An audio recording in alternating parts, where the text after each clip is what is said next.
Jumping onto the red side, this time Kingzone on the blue for Game 2's pick and ban. No surprise that the Shen will be the first ban on blue side, keeping Lehens away from that. Much more understated on the Morgana. Feels like an eon ago, but was 2v2 killed in lane. So you're happy enough if that one goes the way of Griffin. I'm a little bit surprised to see the Zoe ban on blue and red side. I assumed they were going to let Chovy pick Zoe and then just take Orianna into it, because BDD is a fantastic Orianna player and it's a pretty good matchup for the Ori, but that is not what Kingzone have decided to go with in this series. Saw the hover on the Galio in game number 1, but went for the Yasuo, and probably regretting that now is BDD.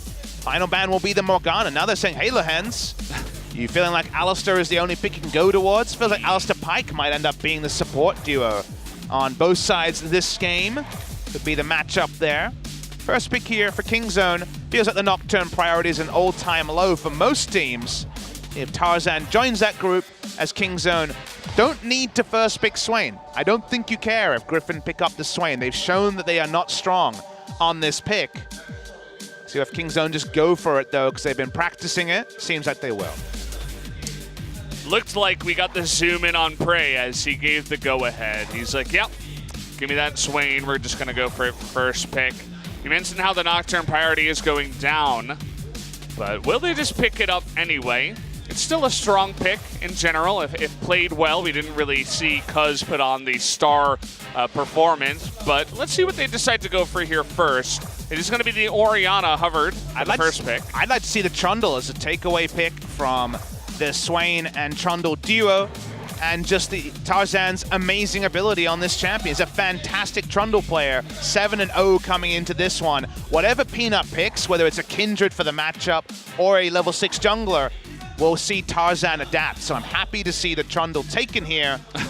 And how aggressive will Peanut go? Because we know he can go anywhere from Nidalee to Sejuani in terms of aggression against this pick. And I guess he's feeling like he can't have a worse performance than Cuz did in game number 1 on the Nocturne, but Nocturne Swain, a dream draft in weeks past, not so much here in week 6.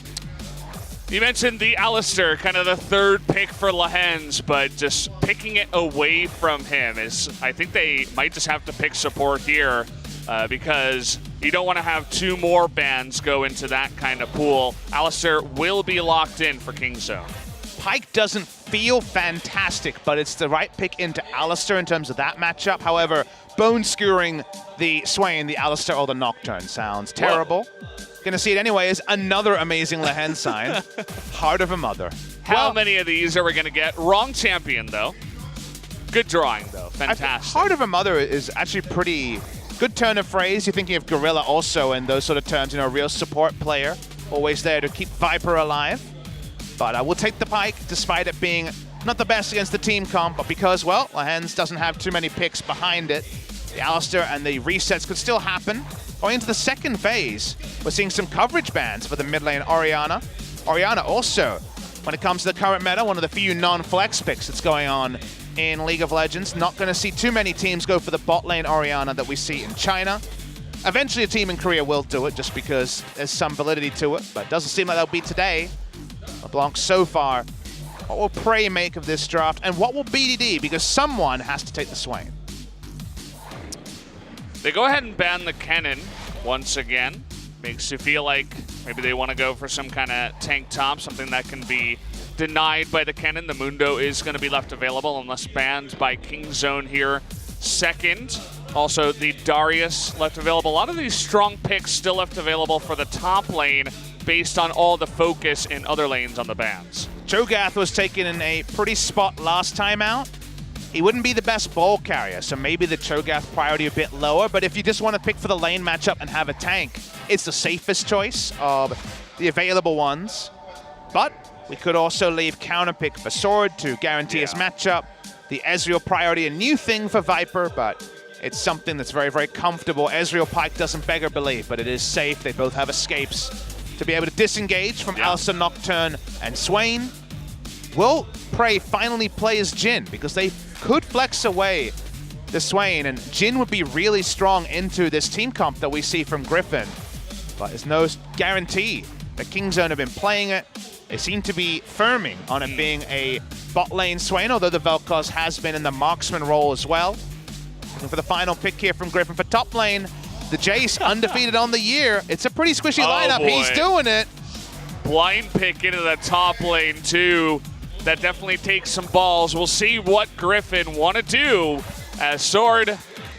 Khan told him to clean his neck one time. He gets the solo kill with a Cho'Gath versus a Gnar in the first game. Now he's kind of taunting him once again, saying, give me your best shot. And it looks like he might be just going for the Gnar again. Losing matchup for the Gnar, but it's something safe, and this is one you feel really good about if you are Khan. Khan undefeated on the Jace in 2018. He's 11-0 on the pick.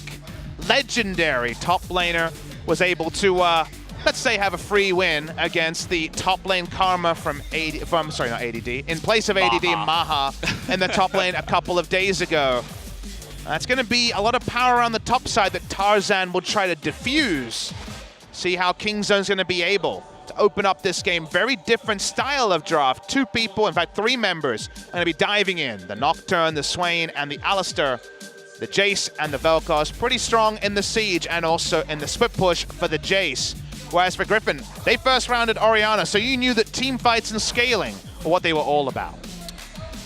Love the Ezreal pick again. I mean, you see the first 3 things that you were going up against, the Nocturne, Swain, Alistar. Looked really good against that in game number 1. The addition of Jace and Vel'Koz can get a little bit, dicey in some of these team fights. If he already uses his Arcane Shift and you got a Jace on top of you, you're not going to be having a fun time. If you get knocked up or hit by anything from the Vel'Koz, you could just be dead or knocked out of the fight. So Viper needs to have another star performance on the Ezreal.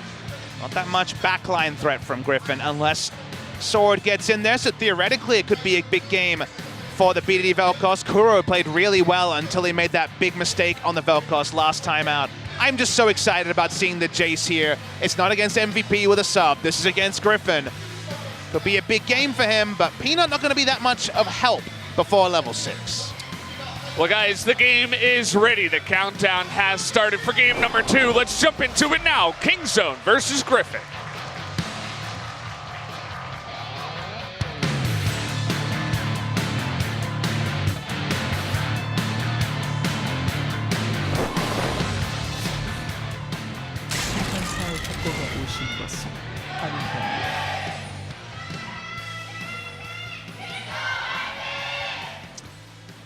Cheerleader was getting into that one, really hoping for Kingzone to come back from the grave of game 1. I think everyone on stream, and you and I could hear it, sounded like desperation, Valdez, and Kingzone DragonX do not want to go 0-4 against Griffin in the regular season. Good start, I thought, to the previous game, but mid-game onwards was poor, just like it was in their Kindred game a few series ago, where they had a huge lead at 15 minutes, and then mid to late game couldn't get a Baron and fell away. The Observer showing us 5 stopwatches on the side of Kingzone. Some flashy plays could potentially be coming after 8 minutes. It's just really strong nowadays. The stopwatch is the the quintuple inspiration secondary here. They also have 3 Scorch, which is what you do if you're Jace. You say, we're going to win this game, and we're going to win it as early as possible. They have no interest in 4-item fights against the Orianna. The runes there for Jace, if you want to dominate lane, even Absolute Focus, just to have that extra AD. He knows he wins trades super hard against the Gnar. I love the zoom in here on the mid lane matchup. Vel'Koz. It's all about the geometry for him. Can really see the mechanics that do go into this highest level mid lane play. As the levels come through, Vel'Koz should have a lot of options against Orianna. The old matchup that Vel'Koz was picked into was the Azir. Crown, of course, was a big person and a big proponent in playing that lane. The ability to harass down some of these medium to long range mages. So far, though, Chovy has been winning the trades pretty significantly, as we've seen. Lehens hitting level 2 this time first, but is going to sail right through the goalposts there of the Swain Alistar bot lane that we see repeated here from Kingzone. Peanut, when it comes to jungle pathing, went for a very fast topside scuttle because he's got Jace there, and anything to set up the Jace in order to push could be big.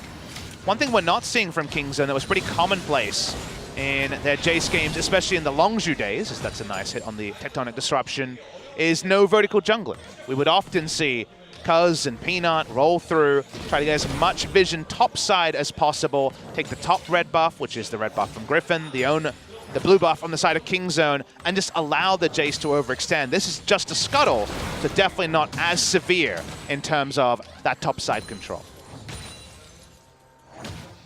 Meanwhile, Tarzan just hanging around, getting all the camps that he possibly can, just farming up as fast as he can on the Trundle. He went 2 points command attack. You often see E skilled at level 1 or level 2, but not taking it till level 4 is a nice little alpha move there from the very young mid laner here from Griffin. I mean, he's got the harass that is a lot easier to hit. It's a lot more dependable, right? Compared to the Vel'Koz, you gotta get out your tools, right? Your geometry tools, trying to see if you can get the angles on, whereas the Orianna just throws her ball at you. And it was Chovy who dominated this matchup. He was the one everyone was talking about the first time Kingzone played Griffin, because he won both sides of the Zoe versus Aurelia matchup. Remember, Zoe's been permabanned by Kingzone so far this series on blue and red side. He represents the next generation. BDD, of course, debuting in 2016, Chovy debuting in 2018. BD still seen as a new star by some, of course, and if you look at the passage of time, certainly not in the fake era or anything like that, but Chovy is the new, Chovy is the 2018. And so far his mechanical play against BDD has been very impressive over 4 games. See Tarzan hanging around the top side a lot. It looks like not looking for a gank on Takan. They're not trying to do that, but just trying to keep Sword safe up at the top side, just in case the Nocturne is going to swing by for a gank. It's also a play to play into what we saw from Kingzone against MVP, because if you remember, that was Kingzone with the coverage and then getting 2 kills on the Jace and game basically being over in game number 2. So it's a counter gank kind of roam coming through there. A proactive gank has so much ability to be turned around. If you make a proactive gank and the Nocturne is there, you can get double killed and end the laning phase. So Tarzan understands that just being in position is all he needs to do. Well, this is what happens when Scuttle Crabs give you a lot of stuff. As Gorilla is going on in, gets bone skewered. Tarzan is going to stop the Fear Leash from coming in. Peanut taking a lot of damage, forces the flash out of Gorilla. Now Prey in a bad spot. The Ignite ticking down, and first blood goes to Lehens in the bottom side with that Ignite. And all just for this Scuttle Crab. BDD was there later. Chovy got the push, and Griffin was able to 4v3 them. Kingzone blinks first again, and it get taken down, Valdez. Nice punishment onto Prey, who can teleport back to lane. Doesn't take a lot of punishment, but the gold going to the side of the Pyke is not ideal, to put it lightly. Chovy's had the control over this lane pretty consistently, as we've watched, as the locked camera has basically been happening in the mid lane. Chovy pulls away. Griffin take a kill. No harm, no foul. Just unfortunate timing. Saw the 2 junglers really trying to get in there. I'll hold that thought as double ultimate comes in. Chovy forced to burn his heal just to get away from the laser. And yeah, looks like BDD is going to win that trade in the end. And I watched the replay of how this play happened. Kingzone had pushed first, so when it comes to those mechanics, you feel pretty good about them. Gorilla doesn't get any value out of his Headbutt Pulverizer Engage combo, and the Bone Scope puts him in an awkward spot. Viper's just around the bot side poking the entire time. Pillar is flash perfect. on.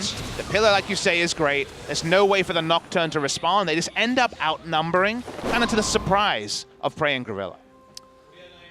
Yeah, Chovy did a really good job of zoning out both Peanut and BDD on the top side.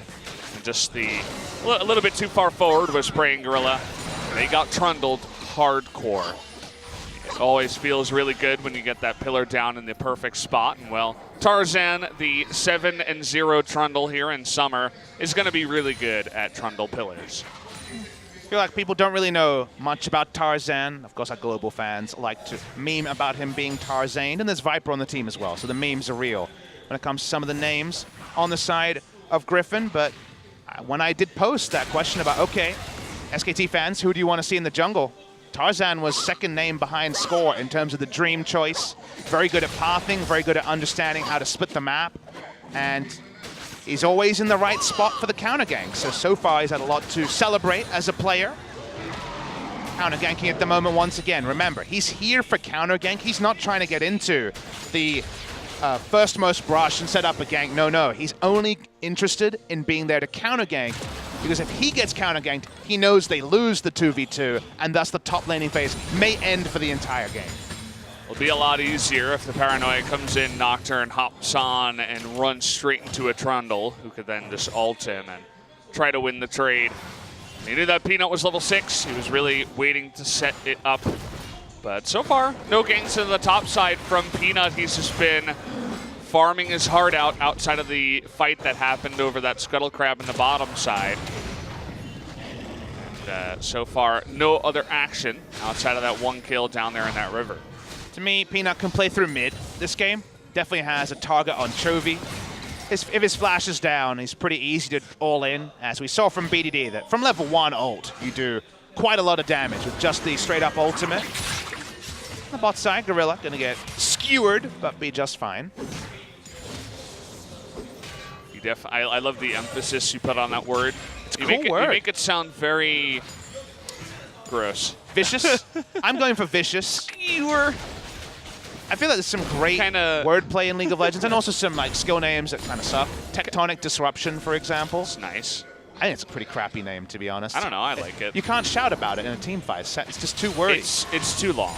Yeah. Slicing Maelstrom definitely is very indicative of what's happening, a great name. I think being skewered is a great one for the Bone Skewer, so I'm a fan of that one as well. How about the Last Breath? That's fantastic. That's nice. It definitely baits in all the Yasuo players. All the 13-year-olds in my game, they're like, which champion is the coolest? I'm going to pick the guy that says Last Breath. And as I told you last time, they always have Project Yasuo. Yeah, they do. Every single time. Played against the Smurf Yasuo in my game. We beat him. Only my mid lane lost like 0-5. But we still won. In this game, we already had our chance at the Yasuo, and we quickly put that in the trash. As, we weren't happy about that one. BDD wasn't able to make that work. We'll see if his Vel'Koz can do a little bit more work. Operation Help Out Sword wherever possible. Once again enacted by Tarzan. He'll walk to lane, see what's happening, and then pull back if necessary. Nice trade by Sword, who's suspicious about what's going on the top side. Yeah, tons of pings on the Tarzan. They know exactly which bush he's in, even. Trying to come in here with the Bone Skewer. He does land it. There's the Shockwave. Gonna look to force the flash out of BDD, and there it is. But Lehens comes in and gets the stopwatch too. But just as easy as you'd like. The stopwatch, not very good against Orianna. They pick up the kill and the Paranoia from Peanut. Very nicely played by the side of Griffin. Good roam timing from Lehens on this pike. The stasis there will stop the instant kill, but of course, the QW being on such a short cooldown, Chovy will pick up the kill eventually. Very important for the mid lane here. Going to be much more presence for the Orianna than maybe we first thought. The Merc treads first, seeming like an inspired purchase after all. I mean, it's definitely going to be hard for Peanut to get those kills now. No summoners on BDD, and Chovy still with them. And look at this, looking for a play on the top side on Nakan. Who's the bully now? 2-on-1. He does have a stopwatch, but look at how tanky Tarzan is. He really doesn't care about this turret at all. Is going to live in the end, but here comes Peanut. The pillar is going to be there, and Sword is going to be the bodyguard on top of him. Is up 2 levels, and Peanut's out of mana, so they get the kill, and they get out of there alive. First time Tarzan actually looks for an aggressive play after coming top 3 times. On the 4th time, Sword's in Meganar. They see the Jace, they kill the Jace. Stopwatch used to open up time. And I understand Lehens' roam. Was he spotted here? No, they know the exact vision range. You know, if you're BDD, you feel pretty hard done by because you have almost complete information. Not enough. Double control ward, right? Dies through the double control ward. Chovy able to move the ball, get the kill. Last bit of mana there, but no problems. Very well played by Griffin, and now we're back mid. Oh boy, here we go again. This time no summoners, no stopwatch. A couple of autos would have done it, but Chovy a little bit too aggressive that time around. BDD will survive. Griffin have been finding some really great angles here, and this time Gorilla's on the back foot. But finally, he looks for an aggressive play. That's just Ezreal versus Alistar things happening. They pull away, and Don't really feel like Kingzone have gotten the purchase from first stealing away the Swain, now first picking the Swain 2 games in a row. Could still be made to look silly, but passivity in bot side when Jhin was available and could have been flexed into this Ezreal lane is kind of noted. We already know they've gone triple Scorch as well. They're building for the early game, but the early game's going the way of Griffin. Yeah, I mean, you're exactly right about that bot lane, right? Swain was picked first, Alistar third, and then Ezreal made it past the second phase of banning, and they just first pick it on the red side. They're like, okay, thank you very much. We already won with this pick, and Viper popped off and even got the MVP. So if you want to give it to us again, and we'll just take the Pike for Lehens, he's pretty good on that pick too, we'll be just fine in the bottom lane. You think of Summer 2018 and you say, okay, what picks did Griffin show us were really strong? Nocturne, Shen as a duo, for example. At the start of the season, that was a Griffin pick. Griffin have shown a lot of stuff. If you think about Kingzone's season, they've been a step behind kind of the entire season. They've been pretty slow to understand what was good. They've tried to copy things that beat them a couple of times, and KT have done this as well, with Yukal taking notes from Faker on first the Aatrox mid, then the Rise, but for Kingzone, the mid-Kled, for example, they tried that. It feels like Kingzone have always been behind, and then we get in a scenario like this where they're still showing that Swain priority, and Swain can be good, and Prey has been a good Swain, but altogether, we're not really getting the picture of a team ahead of the meta. If anything, it's a team still desperate to catch up. Yeah, I mean, Griffin kind of understand it. They picked the Trundle early. It's really good for Tarzan. It's really good into Nocturne. And then Peanut's like, oh, yeah, sure, I'll take the Nocturne. Nocturne is really good, but maybe in this position, not going to be the best. Still doing all right, but Tarzan has definitely had more presence on the map, even with that very powerful Nocturne ultimate. They're going to be looking for a play now towards the mid lane. They do have Gorilla nearby, but the pings are coming in. Looks like they saw him on this ward, and well, that's going to be an easy back for Chovy. Look at the trading up at the top side now. Sword's up a level. He's got a lot of armor, and all of a sudden, this Jace blind pick is not working out as well as they'd like. We've definitely seen Khan fall behind in lane a couple of times in his 12-0 Jace in 2018. But it's usually in service of something good happening elsewhere. If Khan's getting repeatedly ganked, theoretically, they're getting wins elsewhere, but they're not getting them here. They're getting ganked and dying in mid lane. We're seeing Tarzan, who, again, has a Mega Gnar. Look at the timing once more. Well, no flash and no stopwatch. What are you going to do this time, Khan? It's going to be dying. That's going to be the answer. He goes down again to another dive. Meanwhile, you talked about other map plays. It is 4-on-3 down here on the bottom side, but here comes the TP. Will be canceled out of Sword in favor of just trying to take out this top turret instead. He didn't use the Gnar ultimate, but the Mega Gnar was timing out as he teleported. So just take the turret, no reason to risk for more. Lehens is around because the Infernal has spawned. Doesn't seem like Griffin going to be really able to contest this. Not much they can do. Lehens is thinking about a Bone Skewer. And instead, he's going to get a Nocturne. Will be forced to flash away. Again, another Paranoia that does not get significant damage or kills. Just the flash this time around. Seems like teams have just finally gotten confident enough to play against Nocturne. It was actually early in the season that I was speaking to a couple of players in the LCK, and they were saying, well, against the funnel, people are understanding that Nocturne doesn't provide much early, so we're feeling good about it. Here is the Nocturne, as Lehens still poking around. Wow. Gorilla even ulted here, really scared of the Orianna, and I suppose he should be. The Ludens is completed onto Chovy at level 12, and does a lot of damage. That was the first indication that maybe the Nocturne priority would go down, but this week and last week was when Nocturne was coming through basically every game, and we saw so many games, about as we casted them, where Gangplank ult, Nocturne ult, and Shen ult were up. Teams just got better at understanding the timings and disengaging. Champions like Orianna and Marksman came in the meta who just say, let's just be safe and give up a CS every wave, not die to the global kind of wombo, and then just win team fights when Nocturne dives in and dies instantly. Yeah. And a pick like Orianna is the ultimate answer to Nocturne, both in the laning phase in terms of how you play the Orianna, and in a team fight just putting down the command protect and laughing at the late game Nocturne's damage. Yeah.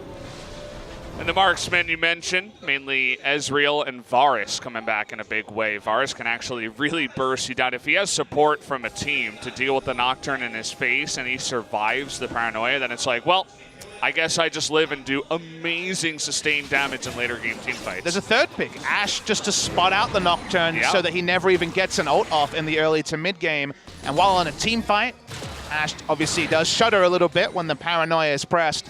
Orianna, Bowl is there, Protect is there. The meta has shifted and has shifted away from the Nocturne in Korea over week 5 and 6. Yeah, it'd be great to look at the stats. I remember that Nocturne was near 100% presence, and he was also something like 20 and 6. Something ridiculous, but I think it's definitely gone the opposite way for poor old Nocturne. He's having a little bit more trouble nowadays. Meanwhile, the Trundle has been dominating for basically every jungler. Picked into Kindred and winning that matchup. As speaking of being picked into, Sword has gotten a lot of assistance to be in such an even spot. Walks up. This time the Trundle's not there, and Sword will make an escape. No cost to him. Yeah, and I return to the idea of maybe Kingzone also have a jungler problem. I don't think that it's really, you know, all Peanut's play in this one, right? He's out farming the Trundle. He's at least able to do that, but you know, the Paranoias haven't been there. There really hasn't been a good lane for him to gank. Jace doesn't have a ton of CC for them to lock down the Gnar, who can be slippery. The mid lane lost thanks to a great roam from Lehends, and the bottom lane is Ezreal Pike. Are you really going to be able to kill them under the turret? It's going to be hard. So Peanut still looking for that opening and still trying to help his team out here. Your tower is destroyed with 0 HP on the turret. Really? Wait, 2? Wait, score placed in our second series. Oh no! It's a bad sign! Everyone evacuate. Uh-oh. Uh-oh. I feel really comfortable. This is bad. This is real bad. Oh. Especially after it's gone. Fly called him out and said, please smite like he used to. That was Fly's last game on KT. I know. Well, he actually played in the Worlds qualifier, but it was definitely his last big game on KT. Oh, my. Well, Griffin, they take it out. They do us all a good service and say, okay, we don't have to look at the 2 anymore. Blue buff being contested here is going to go the way of Griffin, as now they are 3,000 gold ahead. And Kingzone still looking for somewhere on the map that they can really get something done. I think you can be glass half full and glass half empty about the Kingzone junglers this series.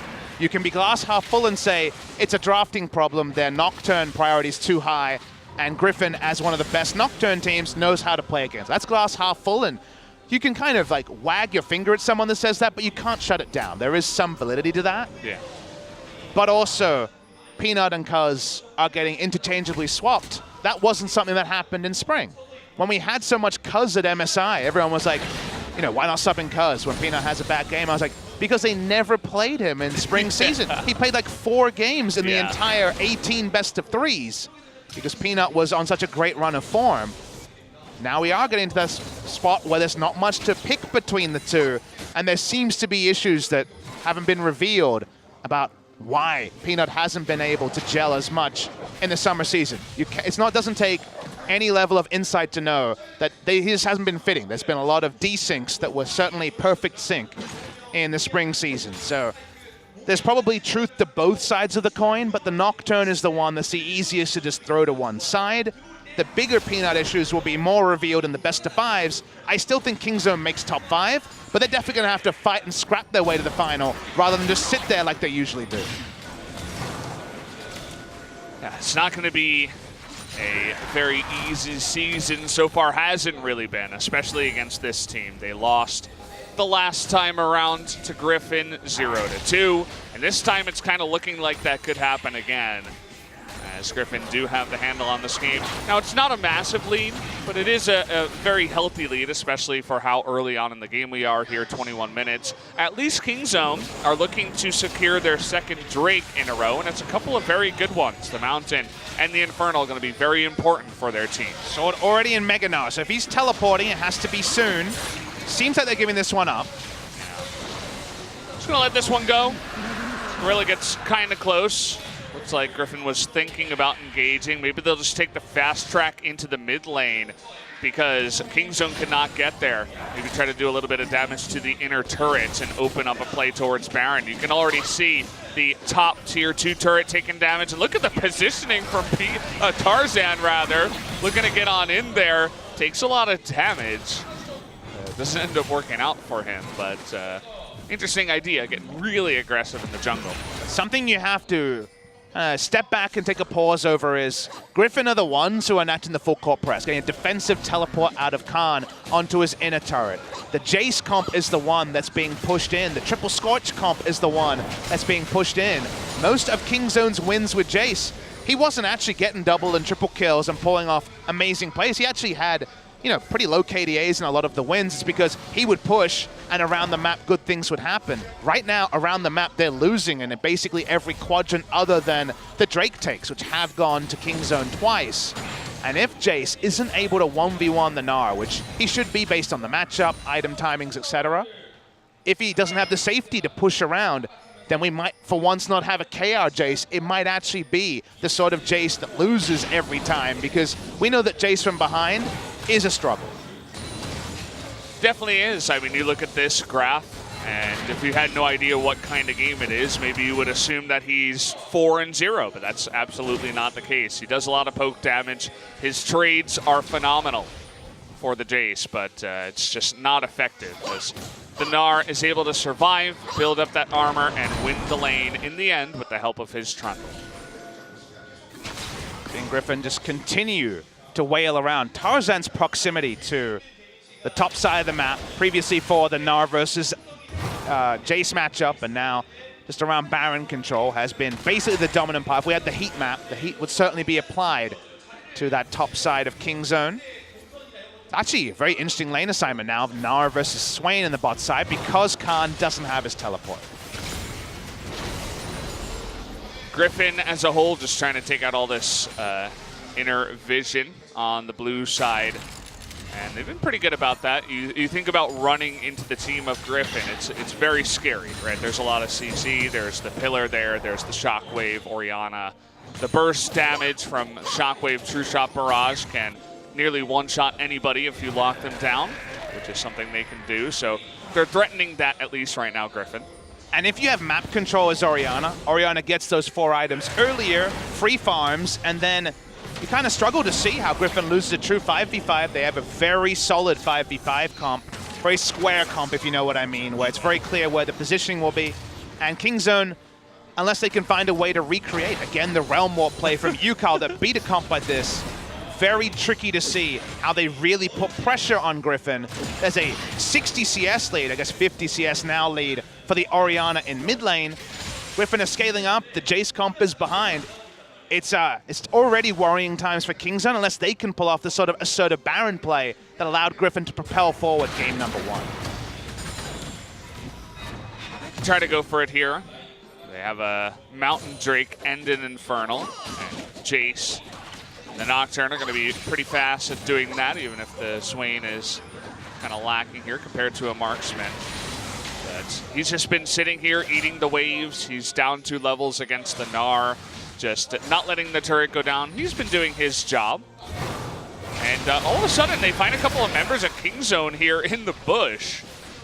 You notice that Kingzone has actually been able to get a nice amount of vision and avoid the control ward that is in the river right now. So Griffin, they have a bit of cleanup in the top side of the river.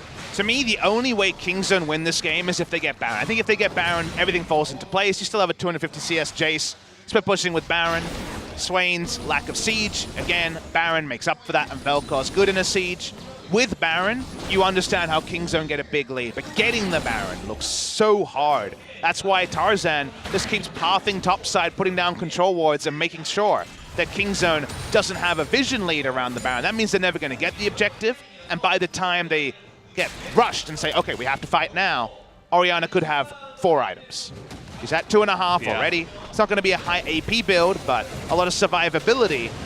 And again, Griffin controlling this Baron buff area, to me, that's just the tonic they need to get exactly the fight and close the game at their speed. Yeah, they're not trying to go for any fights.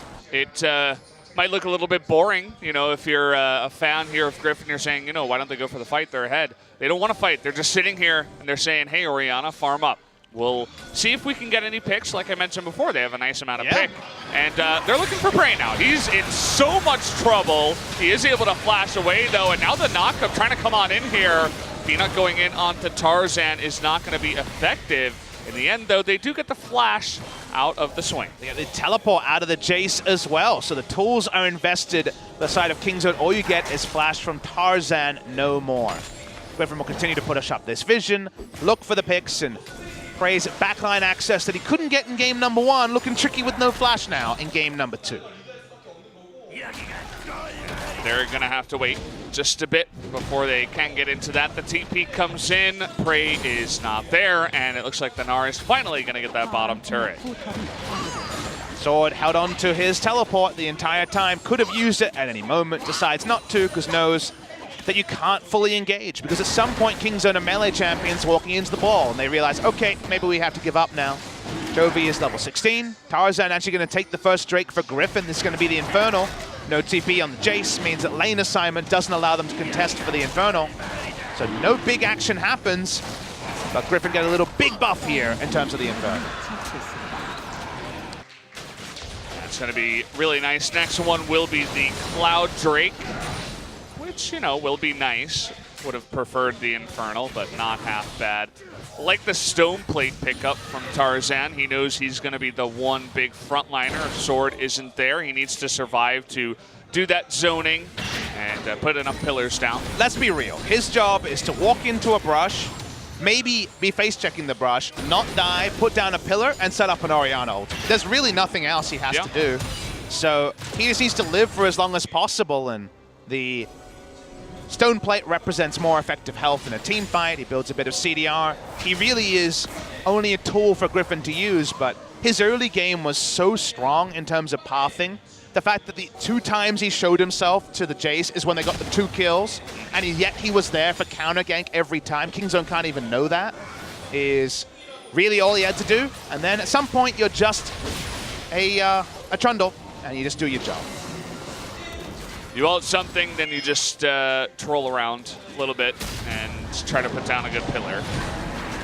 And yeah, I mean, he already did his job, essentially. He's living on his social security, just sitting back, enjoying retirement. And he definitely deserves it. You guys can see the gold lead here for Griffin, over 5,000 gold now. The Merlinomicon finished for our resident Orianna.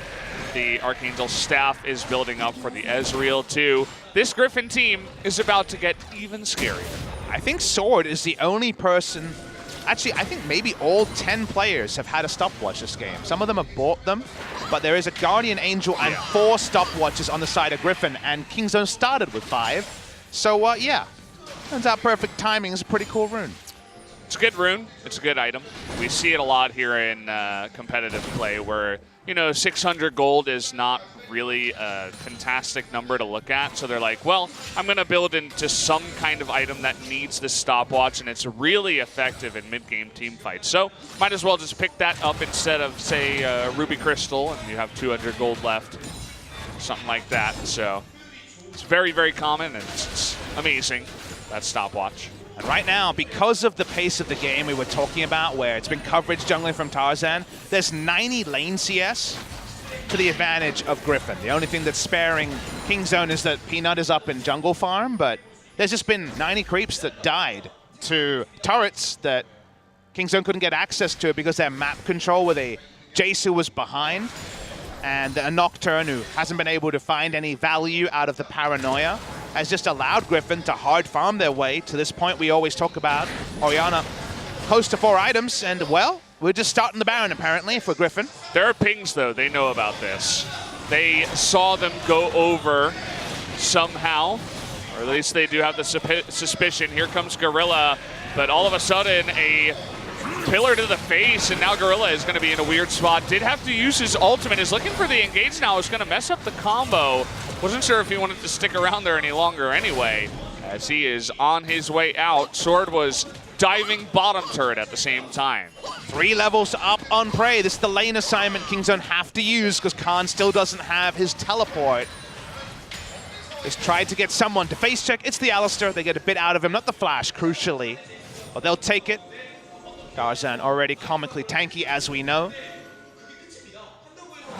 We just keep seeing Kingzone try things, unable to pull them off, and we're waiting for Griffin to make their first actual true, I guess commitment is the word we want to use to this game, because they've been non-committal, just taking the farm on the Gnar and the Orianna and waiting for the perfect spot. Yeah.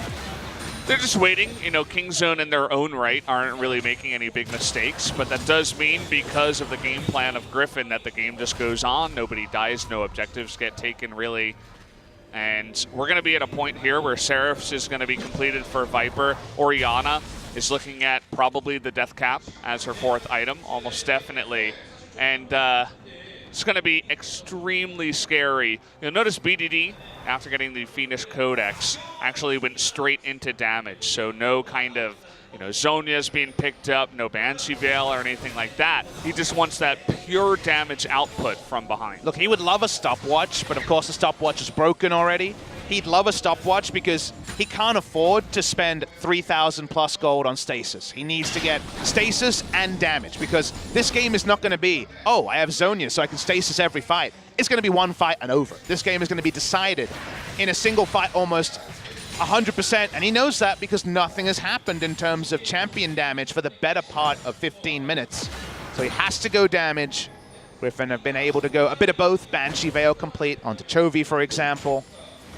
They're waiting for that perfect moment.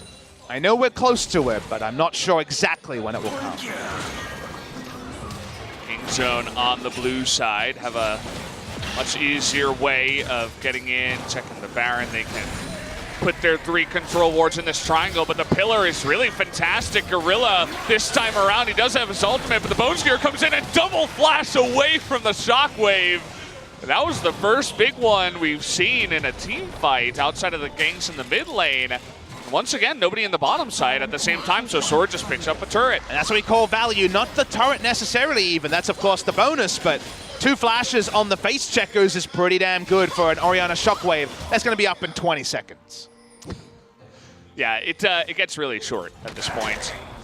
You'll have your, you know, about 50, 45-second cooldown, and now they're thinking about this Baron. They need to put down the ward, though, as that is a very common one for Gorilla. And this is what you do. You go straight to the Baron, both face checkers have flash, and you just keep making this play, and guess what? The next Shockwave going to hit 2+ as well. Yeah, and what are they going to do now? I mean, they know that the Baron has started. Lehens is on guard duty here, and Peanut is just going to back off. There's no vision. He can't paranoia in.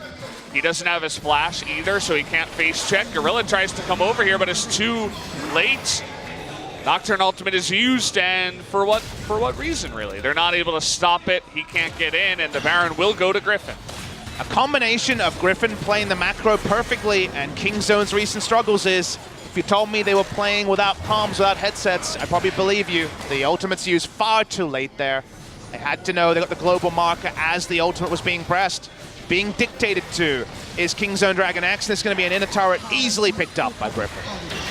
Griffin looking really smooth, and you mentioned it in game number 1, but Kingzone has not taken advantage of some of the weaknesses of Griffin, right? We talked about their early game. We talked about, you know, trying to get ahead, and well, Kingzone weren't able to do that. Griffin has just waited for 30, 35 minutes in both game number 1 and game number 2, and they got away with it, and they had comps that really like it, and here they are, winning a second game. If you turn the nameplates off, I don't think, you turn the nameplates off and show this to someone in spring season, no one says Kingzone DragonX when they're looking at the team. On the blue side here, they kind of remind me of spring KSV, which didn't have a lot of ideas about how to win, just kind of lost games in a pretty non-interactive fashion. Just like this, right? They subbed in their junglers, Ambition and Haru. They both looked the same. There wasn't really any way to separate them. This does feel a lot like a team out of sync, and we never really got the TLDR of why KSV started spring season so well, then fell away, but feels like that's what we're getting from Kingzone DragonX here. And there's more clear reasons. The mental toll that going to Rift Rivals after MSI has taken on this team is something that we can never really truly understand and only get little bits and pieces around. But just so out of sync are Kingzone and DragonX right now. Meanwhile, Griffin, the team that talked about having wordless communication in team fights, talking about a team fight before it happens and then not muddying the comms during fights, well, it looks like that Griffin that we've been talked to about. Super clean. And Kingzone say, yes, we would love a clean house. Let's have a clean game. Yeah. Nobody gets hurt. You know, just 4 kills, that's fine, Griffin. You just go ahead and, yeah, you can stay over. You can take the house over. That's fine. We don't really care. It's an 11,000 gold lead already. Yeah. That's exactly what's happened. 4 kills in almost 40 minutes. And now Griffin with the Baron. They're looking to push on in. They do have Ezreal, Gnar, and Orianna, and a fantastic amount of push and siege. And we're sitting here with a super fed double carry on their side. The Nocturne still looking for some use in the entire series. Maybe we're learning about the Orianna priority. It seemed high in game number 1, but I don't think that's necessarily first pick Orianna. It seems that if you see a Swain, Orianna's getting value one way or the other. Fly already said, I saw Kindred, I saw Zoe. I knew that Orianna would be a strong pick. Seems like why not Orianna is going to become an increasing thing we're going to talk about in the draft. As turrets falling low, Griffin don't want to walk up for an engage from Kingzone. Yeah.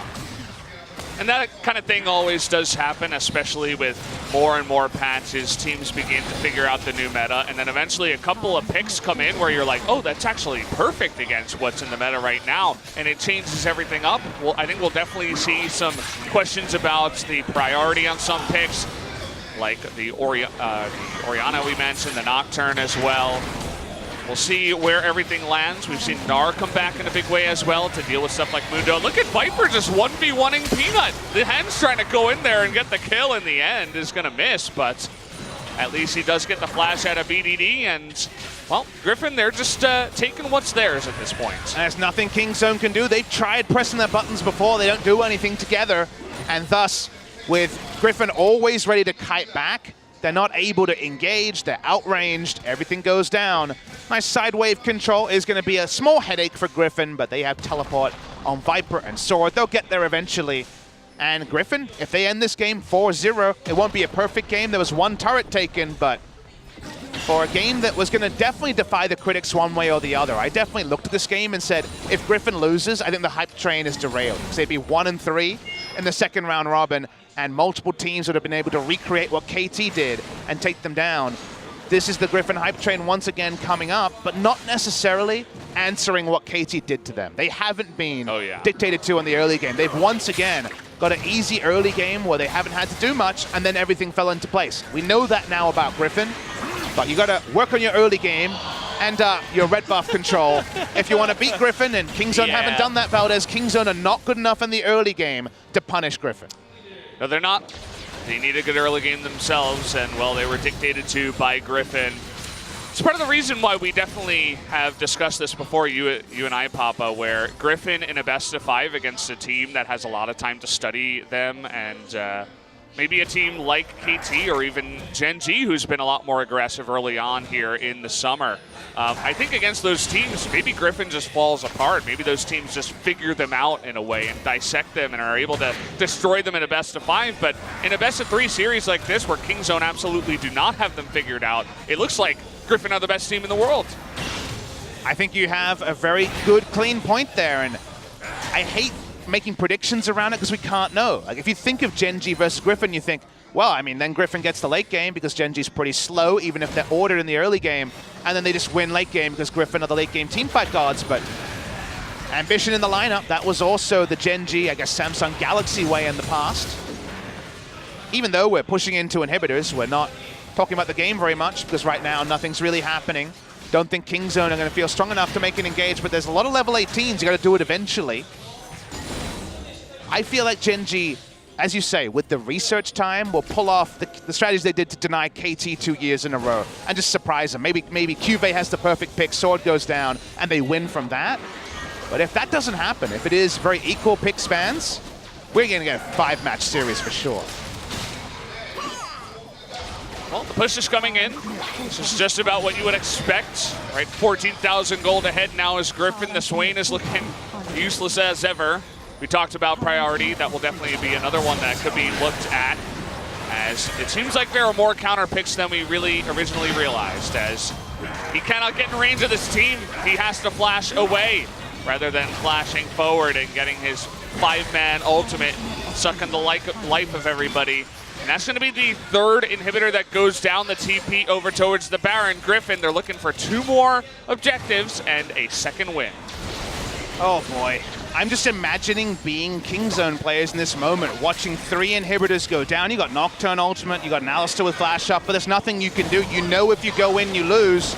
Speaking of which, the Baron's being taken. You know it's being taken. You know if you go in, you lose. Baron going to be to the side. Yeah. Griffin sword peels away to zone them away. This is what being strangled out of game feels like. This is what Kingzone have done to teams for the better part of 2 seasons. And for once, the shoe is on the other foot, and Kingzone again, that same feeling dealt to them.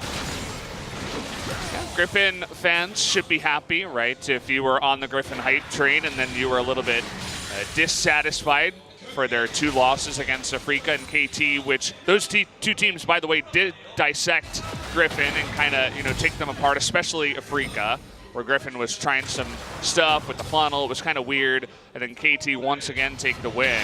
But this win over Kingzone is it's really fantastic for them. It shows that they have a very strong strength. I know that sounds weird to say, but their strength, if they can get the game to go in their favor, they look really unstoppable.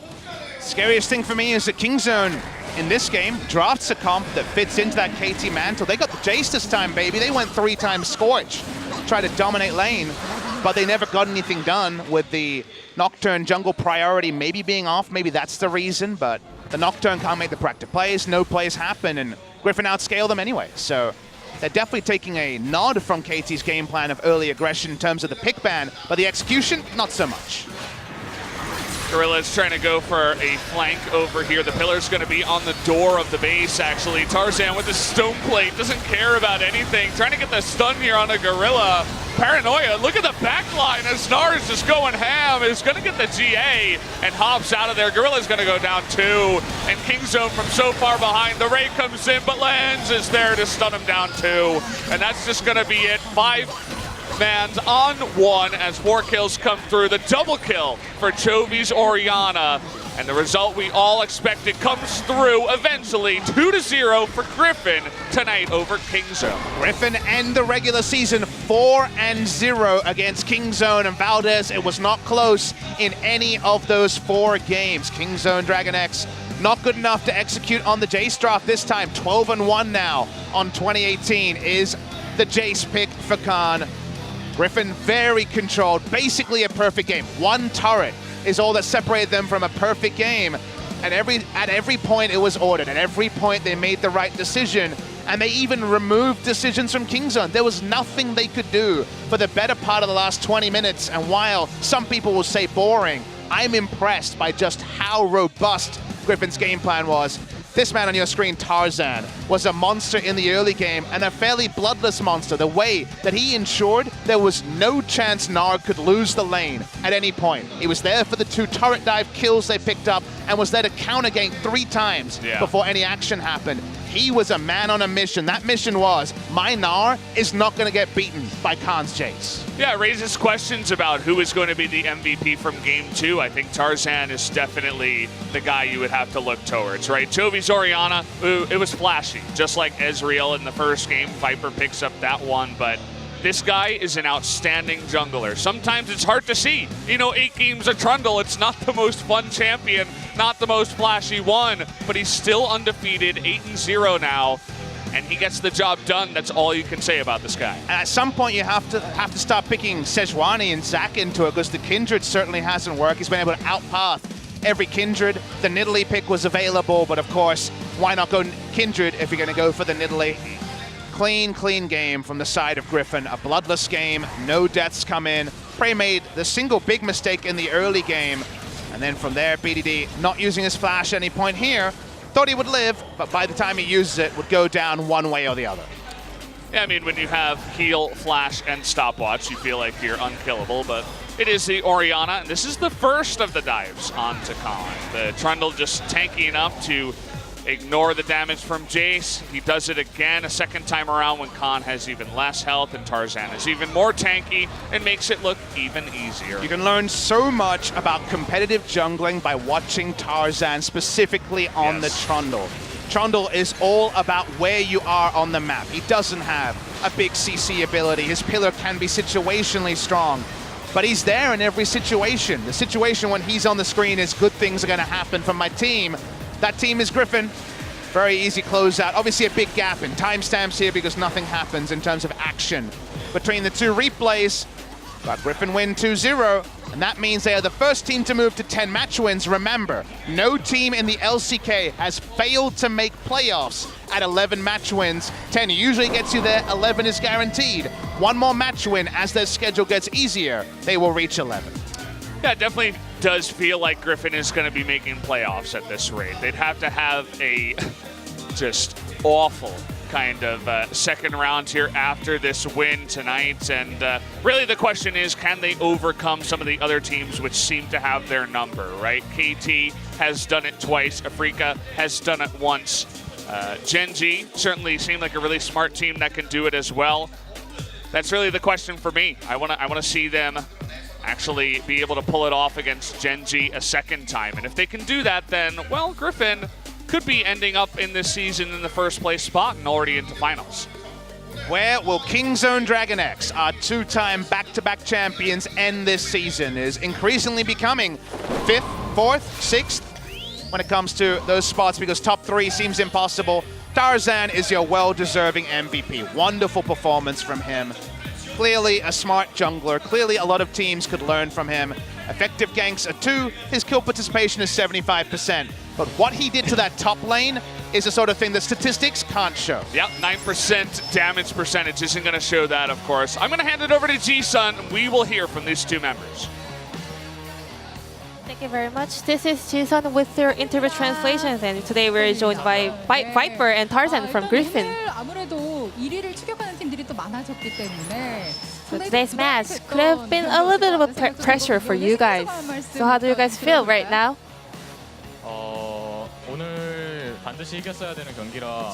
Today was a must-win series for us. Yeah, so we was a little bit nervous before games, but I knew that we would able to attain the good result that if we play as we normally do in the practice. So we were feeling a little bit confident also.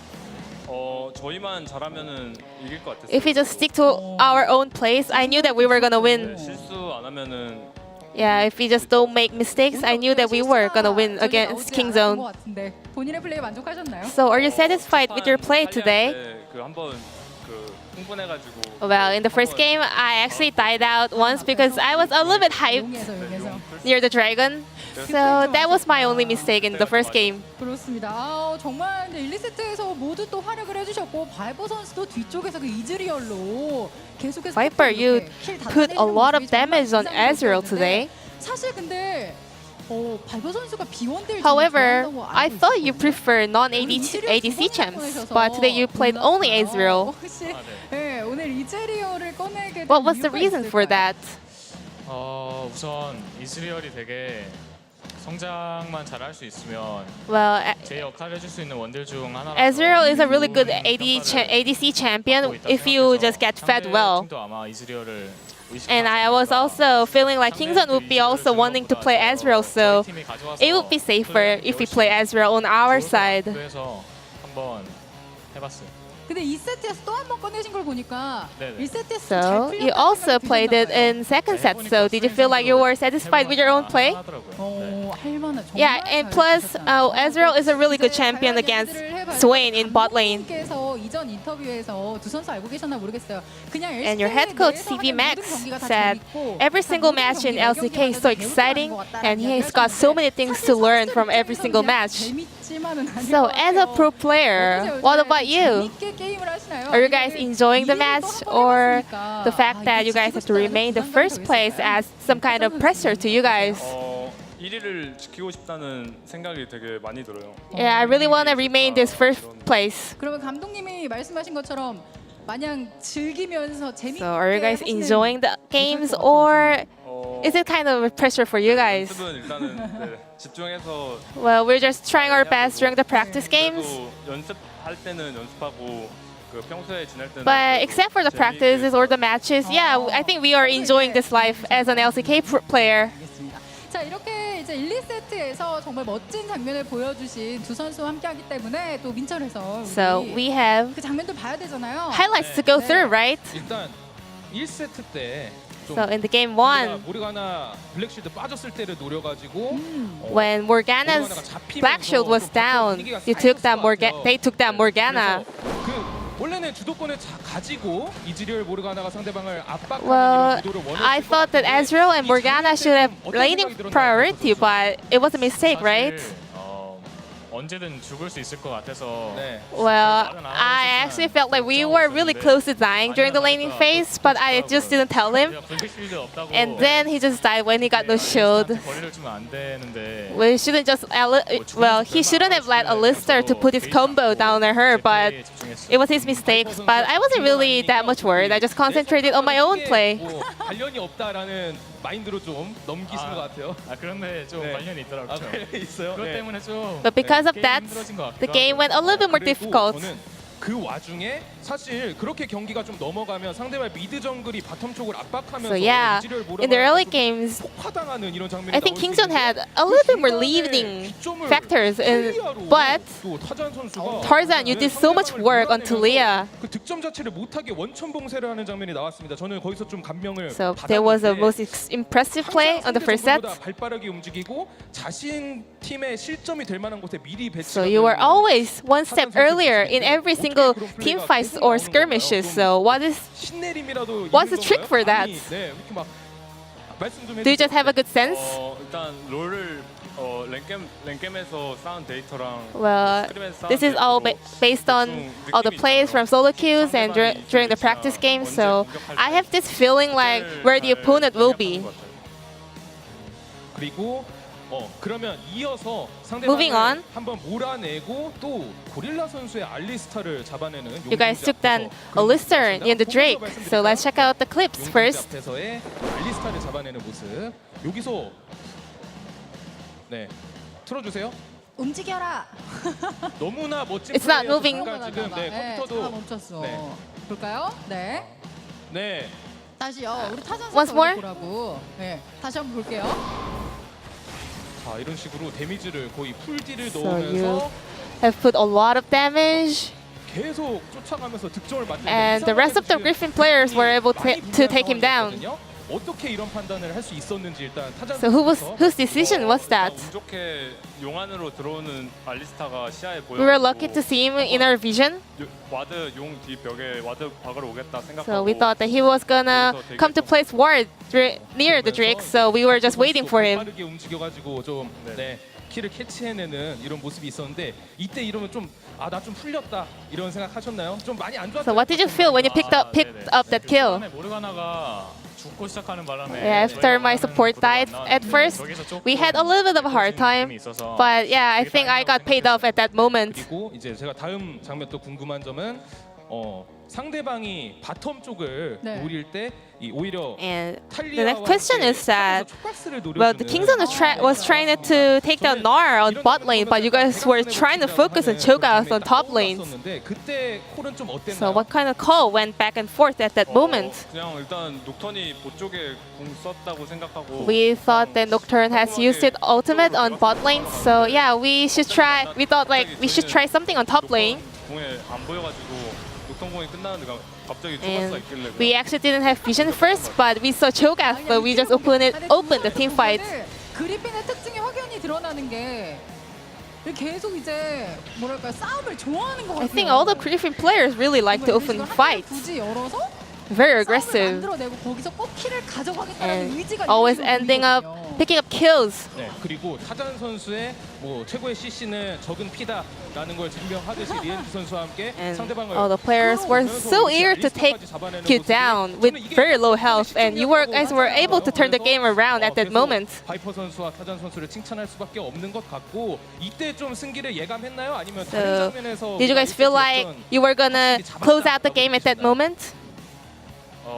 저 장면이 되게 크게 작용했던 I think 것 같아요. yeah, that was the most important play of the 슬슬 이제 second or the first game. 빨리 잡힌 것 같아서 저 때부터 아마 Yeah, the 실수 game 없이 could have been really 이길 수 있을 difficult for 거라고 us, but after that, we were able to kind of get the game back in our hands. So we were sure that if we get rid of our mistakes, we were able to win the game. 더 공격적이고 더 적극적으로 약간 교전을 펼치면서 Game 2, you guys tried a little bit more aggressive play.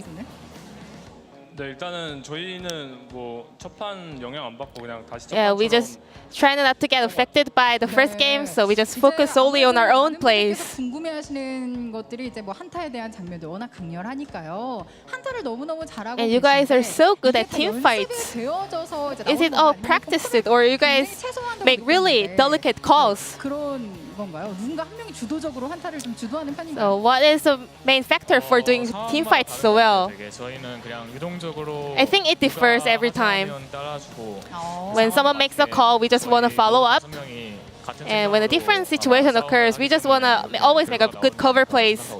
그렇습니다. 오늘 1, 2세트에서 두 선수가 보여줬던 거 그리고 나머지 선수도 너무 잘했기 때문에 앞으로의 또 Griffin, I guess you guys are still on up to full potential. 팬분들이 상당히 많아졌다는 And nowadays, 느끼시나요? do you guys feel like you guys have a rising number of fans out here? 그게 함성이 되게 커진 게 네, 맞아요. Yeah, hearing the crowds chanting for us, it's really happy. 더 열심히 해야겠다는 생각도 많이 It 들고요. makes me feel more motivated to come back with better performance. 무더운 여름이다 보니까 건강 관리 잘하고 계신지 궁금해하시는 것 같아요. 컨디션 관리 잘하고 계신지. So, you know, the weather is crazily hot nowadays, so how are you guys taking care of yourself? 그렇습니다. Yeah, we always stay cool in our own gaming house. We're just only playing games, so yeah, we're all okay. 다음 경기가 운명의 장난처럼 젠지 e스포츠가 And your next opponent will be Genji Esports on Thursday.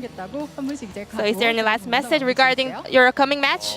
저희 남은 경기들이 되게 다 중요한 경기들이라 한 경기 한 경기 소중한 Every single match will be so important for us, so 한번 열심히 노력한 만큼 we're gonna do our best to come back with better results. So I'll be looking for continuous support, and I really appreciate all the love and support from my fans. 내일 모레 대회 잘 준비해가지고 좋은 I'm gonna practice for the match on Thursday, and I will show my fans great performance. Thank you.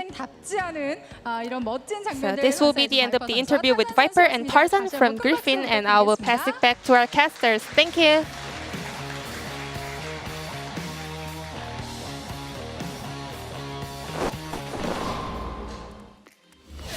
Thank you, Ji-sun, for the translation. It was a couple of longer games, 41 minutes and 44 minutes, but it finally did end. Griffin clamped down the win 2-0 over Kingzone. You told Griffin, hey, could we spawn and have 4 items on Orianna before the action happens? They would have said yes, so while it does toil a little bit, it means that Griffin are now one series clear of Genji, who have no ability to be above them at the end of today. But Genji joining them at 10 matches will be fine by them. We have a great second match tonight.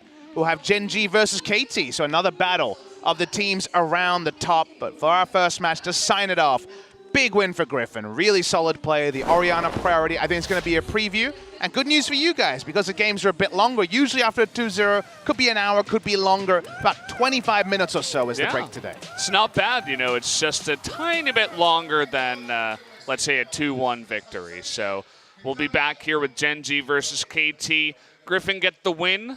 I should have made that prediction the first time around. Today I did predict them to win again, and I didn't expect it to be a 2-0, though. 2-1 was what I was thinking, but man, I mean, Kingzone, I think after today, they have a lot to think about in terms of what to do against some of these teams. A lot to think about, but not a lot of time to do it. They play again in 2 days' time. The 4 teams of today do a bit of musical chairs and play each other again in 2 days, because we have 6 teams playing tomorrow. So no consecutive match days means that we will be seeing some really titanic matches. I believe it's Kingzone Genji. I could be wrong on that. I'm trying to think in my head.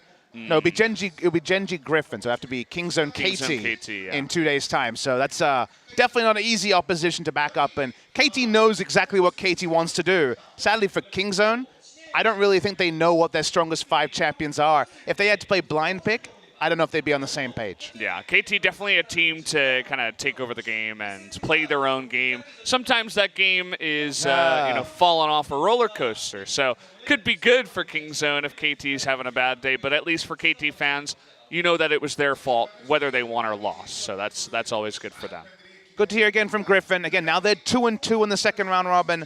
Kingzone 1-3, Valdez. The post-Rift rivals hangover. It's not looking good for Kingzone. Yeah, so guys, that's going to do it for match number 1. We'll be back in 25 minutes for the next one.